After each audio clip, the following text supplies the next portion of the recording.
काय मूर्खाच्या मागं दादा? एकानं केलं तेच माणूस करत बसतो. सध्या मूर्खाच्या मागं प्रवास करणारी इतकी टोळी जन्माला आली, का कुठं चालले काही पत्ता नाही. बरं ओरिजिनल मूर्ख बरं तरुण तरुण पोरं. एखादा ट्रेंड निघाला बघा ना ते व्हॉट्सअपला मागं, ते काय एकानं फोटो टाकला की तेच माय सेल्फी तर तेच यायचं व्हॉट्सअपला आणि फेसबुकला. कायच करा. जोडीदाराचा एकानं फोटो टाकला, माझा जोडीदार, अख्ख्या जोडीदारांचेच फोटो. काय करा. तुम्ही एखाद्या बसस्टँडवर रिकामपण काढून वेळ काढून बसा. मी त्या बुलढाणा जिल्ह्यातलं मोताळा नावाचं बसस्टँड आहे, तिथं बसलेलो होतो. म्हणजे लोक पोरं कम्प्युटर टेक्नॉलॉजीच्या युगातले कोण्या जगात जीवन जगता ही शंका आहे. मी बसलेलो त्या बसस्टँडवर आणि एक नवीन जोडपं आला, असं हातावर मेहंदी बिंदी काढलेली.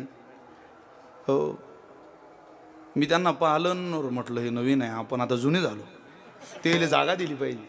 मी उठलो आणि मागे गेलो, तिथं पंखा बिंखा होता. शक्यतो बसस्टँडवर एक दोनच पंखे चालू असतात, पंखे खूप असले तरी तो चालू होता.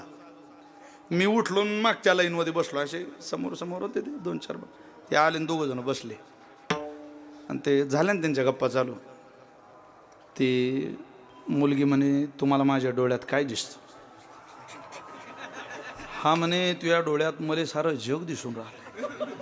म्हटलं मी लोगड्या आता सारं जग?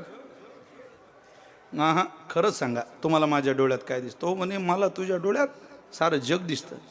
मी त्याच्याजवळ गेलो, म्हटलं भाऊ या जगात मग एसटी दिशीन कुठे तर पाय. मी 1.5 तास झाले या बसस्टँडवर बसलाय, तो कंट्रोलर बी धड सांगत नाही. तुझे त्या जगात जर दिसली तर माय खूप चांगलं होईल. सोशल मीडियातली पिढी नवीन ट्रेंड येतोय जगात. तसंच कोणी वागतं, तसंच कोणी बोलतं. चित्रपट पाहला तसंच वागतं. पडद्यावरचं जर तसं वागावं वाटतं तर ज्ञानेश्वरी वाचल्यावर का माणसाला वागावं वाटणार नाही? शुल्लक लोकांना पडद्यावर पाहिल्यावर जर ती भूमिका आयुष्यात साकारावी वाटते, तशीच वेशभूषा केशभूषा करावी वाटते, तर ज्ञानेश्वरी वाचणाऱ्यावर ज्ञानेश्वरीचा प्रभाव 100% होईल महाराज. ती पुण्यवानाची शब्द आहे. चित्रपट पाहून बदल होत असेल, एखादी रील बघून बदल होत असेल, तर ज्ञानेश्वरी वाचून आमच्यात बदल होत नाही हे म्हणणं साफ चुकीचं आहे. एक तर तुझं ज्ञानेश्वरीत मन नाही आणि एक तर ज्ञानेश्वरी तुला जवळ धरत नाही.